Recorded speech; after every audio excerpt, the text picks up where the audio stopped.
You're among friends, Alec. Bear with me, please. Good morning. I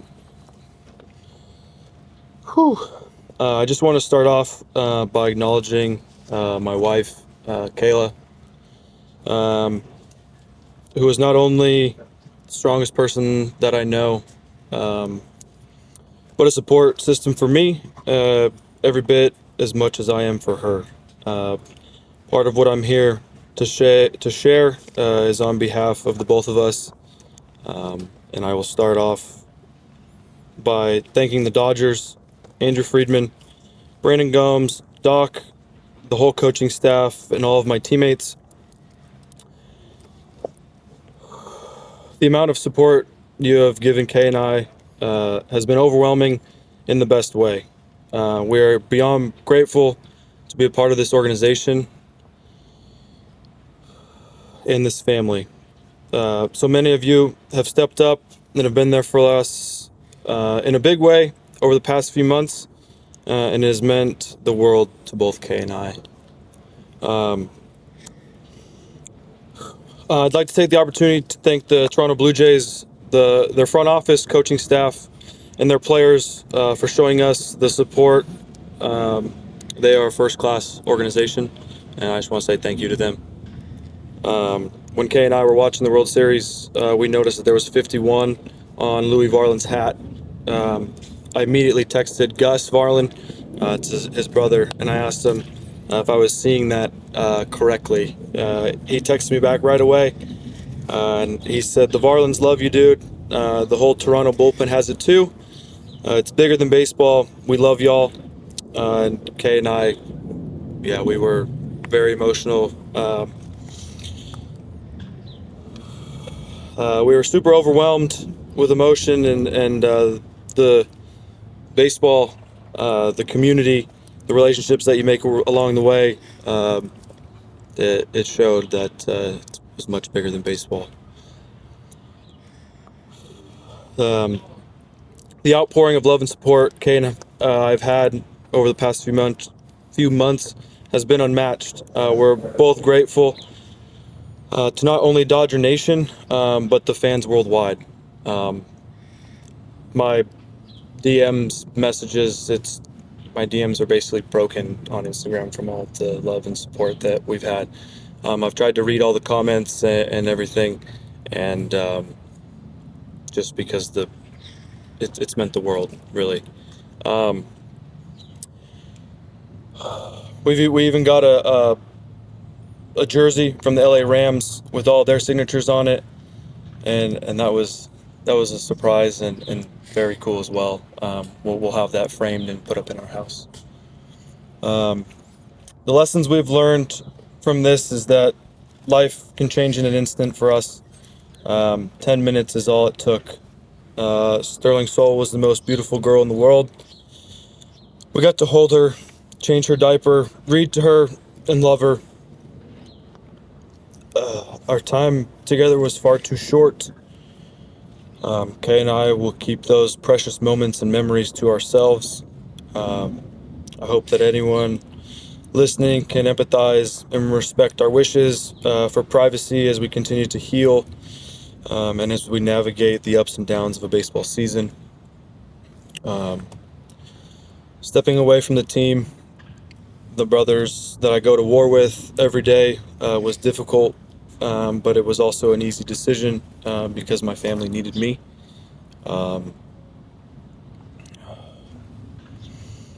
Sorry. We still watched every pitch of the World Series, and for us, in so many ways, that was a light in our darkness. We got back to Arizona like the 1st or the 2nd of November, and I immediately got back into the gym. I started my throwing program. Having something to look forward to has helped me. The gym has been my mental clarity. Being around the guys again, preparing for spring training, it's been really nice. I've gotten a lot of love so far in the clubhouse, and being able to laugh and joke around, it's been really nice for me. Kay and I started therapy about 6 weeks ago. It hasn't been easy, but talking to someone, it has made a difference. For those out there who've lost a child or are fighting through any struggle, if you can take anything from this, please seek help. Talk to somebody. It's definitely helped Kay and I. And yeah, please don't be afraid to speak up. Your mental health matters. I've learned that what has happened to us has also happened to so many families, and realizing that has deepened our empathy and our gratitude for this community. The baseball community is extremely strong. I was not prepared to not bring my baby girl home, but we're carrying her with us every day. Yeah, it's been hard, but we're doing okay. Thank you. Thanks, Alex. Appreciate it. Thank you, Alex. Thanks, Alex. The House wanted an indelible moment from the recently completed World Series. Will Smith joins us, three-time World Series champ, three-time All-Star. Will, good morning. Good to see you, man. Yep, good morning, guys. Hey, so I want to start with this because back-to-back World Series, deep runs into the fall. Last year, I mean, I can't imagine the workload, what it did to your body. You're playing in the World Baseball Classic this year. How are you maintaining yourself? Talk about the protocol. Yeah, no, we got good athletic trainers, good strength coaches. Yeah, like you said, the World Series kind of wiped me out. Especially that 18-inning game. But yeah, no, I just take November off. Basically, I don't do anything November, and then come December, start working out. In January, we're back at it. So it's kind of just a routine now. It's worked, and yeah, I don't know, just kind of keep going. Well, the 18-inning game was early in the series. Game three. Yeah, game three. So you're sitting there going, man, we got to get through this. When you come back after the 18-inning game, what are you thinking? Are you looking long haul the series, or is it like, we got to wrap this up right away? No, I wasn't really thinking after that game, honestly. I was getting IVs, just surviving, just in survival mode. Come back the next day, try to win. I think we dropped the next two games, unfortunately. It would have been nice to win those two, but had to travel back to Toronto. But yeah, I'm just glad we ended up winning it. So it was worth it. So can you equate it to somebody at home, what that does to your knees, to your legs, what it might feel like? Maybe they're lifting weights or maybe they're jogging. Can you compare it to anything for somebody? I don't know, honestly. I was cramping up come the 13th or 14th inning. So you ever get cramps? You ever just out running and you want to quit? I can't even squat for 30 seconds. I'm sorry. That's just unbelievable. Yep. Yeah, it was just conserve as much energy as you can, and hopefully this game ends as soon as possible. Young legs, man. Capable of doing a lot. I know that we've spoken with a lot of your teammates, with Dave Roberts, about the mindset in camp this year. Hadn't been a three-peat in a long time, Will, and the targets have been on your backs for a long time now, whether you're trying to three-peat or not. What kind of motivation and what kind of camp does that lend to for you guys in Camelback Ranch? Yeah, it's obviously the goal this year is to win a World Series. That's our goal every year with the Dodgers. We've got a really talented clubhouse, a bunch of good guys. The last couple of years we've gotten along great. Just leaned on each other. So yeah, that's the plan this year. Is to win another World Series. It's gonna be tough. There's a lot of good teams. We can have all the talent in the world, but we still got to go out and do it. And it's gonna be fun. Teams are gonna be coming for us, so we're gonna be getting everybody's best, but we're used to that. So it should be an exciting year, and should be get another push. All right, I hope I deliver my question properly here because it could come off wrong, but I'm gonna do it anyway. Oh, I love when we get these. So my thought is you are really one of the core of the club. You're like the nucleus now. And before it was like Shohei, Mookie, Freddie. It's almost like the core four of the Yankees. They always left out a guy. You're part of that big core now. When did that start to feel like maybe they're pitching me different, I'm getting recognized, that I'm starting to do some damage, and they started to respect you a little bit different? Did you notice that at all, and when did that happen? Not really. No, not really. I mean, I feel like kind of more of a veteran guy now, I guess, in the league.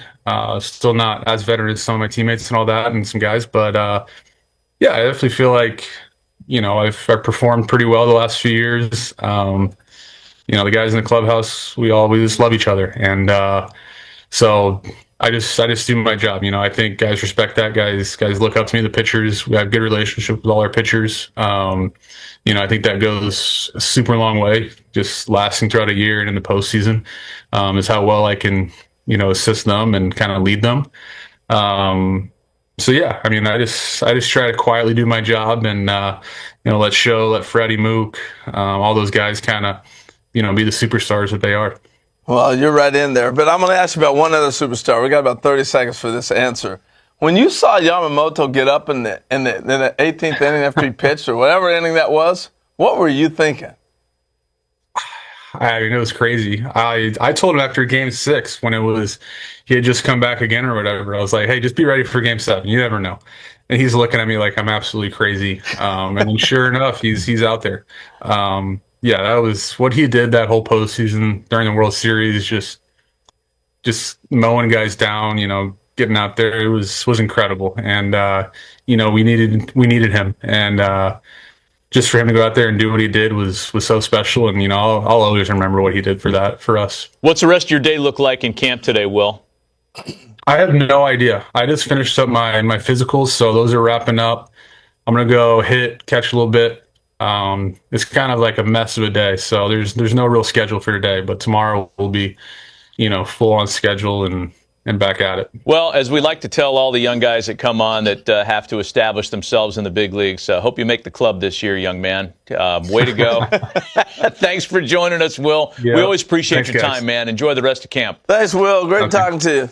Yeah, we'll see y'all. What is up, Dodgers Nation? We are here with Emmet Sheehan, one of the nastiest pitchers on the Dodgers last season, 2.82 ERA, comeback. You look back at last year, just kind of how you assess last season and take it into this year. Yeah, I think, I felt good with the way I came back off surgery. These guys got me ready to go. And then, yeah, obviously what we did at the end of the year, it's always a success when that happens. So looking to do the same thing this year and, yeah, feeling ready to go. Yeah, as far as the ramp-up goes, just kind of where you at this stage? I mean, we know that off-season program, you come in here, most of you guys are look like you're in mid-season form, but just kind of where you at as far as the ramp-up? Yeah, I feel good. I'm still throwing bullpens. I think I'm pretty close to live BPs, so yeah, getting there, but all on schedule. And as far as the stuff goes, I mean, I don't know how much you nerd out with the stuff plus and all that stuff, but you see tweets, it's like Emmet Sheehan, Paul Skeens, Tarek Skubal, things like that. Do you ever pay attention to that stuff? And how does it feel to kind of be mentioned with those kind of pitchers and certain stats? That's awesome. I try not to pay attention to that type of stuff for sure, but I think, that's obviously big praise when you get named with those guys, so that's awesome to hear. And as far as kind of the focus this season, is there anything in particular you kind of zeroing in on, maybe in the off season and early on here in spring?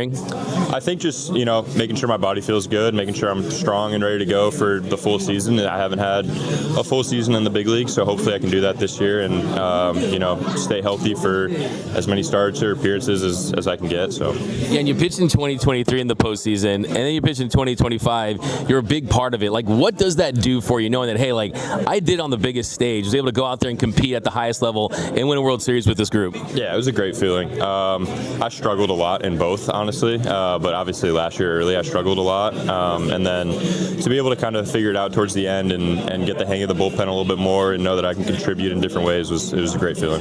Yeah, and as far as this season, it could be a 6-man rotation, things like that. As far as the mindset, do you want to be a starting pitcher in this rotation? Is that the goal? Yeah, I mean, definitely. It's, obviously their decision, so whatever I can do to help us win, I'm down to do it. So. Yeah, and you got some new pitchers. Edwin Diaz on the other side. You're always surrounded by these Blake Snells, these Yamamotos. Does that do a lot for a young pitcher like you, just kind of seeing how they go about their business? And is there something specific that you've kind of identified in those guys that you say, okay, I can not necessarily incorporate something specifically, but how it's helped you? Yeah, absolutely. I think it's just the attention to detail every day. Those guys they're pros, and there's a reason they've been so good for so long. And even a guy like Clayton Kershaw that I got to watch for a couple years there is, just the attention to detail with their work every day and the way they go about it meticulously. So yeah. yeah, that's something I try to pick up. Yeah, it feels weird to see Clayton Kershaw's locker empty here. I mean, how weird do you think that feels for the group and just the pitchers specifically? Yeah, it's definitely a little different this year without him here. But no, it's still, you know, it's still great to be here. Great to see everybody. So yeah, now that he's retired and he's got this big job at NBC now, what was he like as a teammate for you? I mean, was this larger than life figure? I mean, we saw him in the dugout talking to you guys. Like, how involved do you think he was, and like, what specifically from Kersh do you think you're gonna remember most of being his teammate? There's too many things for me to name just one, but yeah, he was, you know, the ultimate teammate, ultimate professional, and yeah, just leading by example every day. Being able to watch a guy like that was so valuable for us younger guys, and yeah, we're gonna miss him for sure. Yeah, I mean, what was it like? What'd you guys do on Sundays? It was like the no shirt. Like, what exactly was that? Yeah, I think Robo was talking about that the other day. The shirtless Sundays, yeah, in the weight room. So you just basically everyone just like gets down with the weightlifting with no shirt, basically. Yeah, pretty much. Yeah. Yeah, awesome stuff, man. And yeah, we saw your half court shot, by the way. I mean, how many people were surprised and like reacted to that? And then did you get a bunch of texts about your half court shot? Yeah, no, thank you. It was that one felt good. That was fun. I didn't have a great basketball career, so that was nice to be able to hit a shot in front of some people. That was fun. Yeah, and this team has only been a handful of teams that have three-peated so far. What's so special about just this collection of guys as far as just the way that you guys attack every single day? And you're not looking at this big three-peat, but it's like every single day you guys are going at. Why do you think this team has the potential to do something that most baseball teams never do, and that's win 3 straight World Series titles? Yeah, I think it's just the one goal. Everyone's got one goal. Even, you know, the guys like Freddie, Mookie, like all the big guys, it's like they're not coming in here with egos and talking about themselves. They're here for the team. They're here to, you know, hopefully make it to what we did last year, and I think that's what makes it so special. All right, Emmet, so last thing here. Outside of just staying healthy, what would you say is your #1 goal for this upcoming season? I mean, that's #1 for sure. But outside of that, I'd say just, yeah, being able to contribute all year, and yeah, help us, you know, put us in a spot where we get in the playoffs and, you know, contribute in the playoffs a little bit better than last year for sure. Awesome. All right, Emmet, thank you so much. We really, really appreciate it. And we know you're going to have a great season. One of the nastiest pitchers in baseball. I think he's going to be a household name at some point. But Emmet, thank you so much. And thank you. Have a great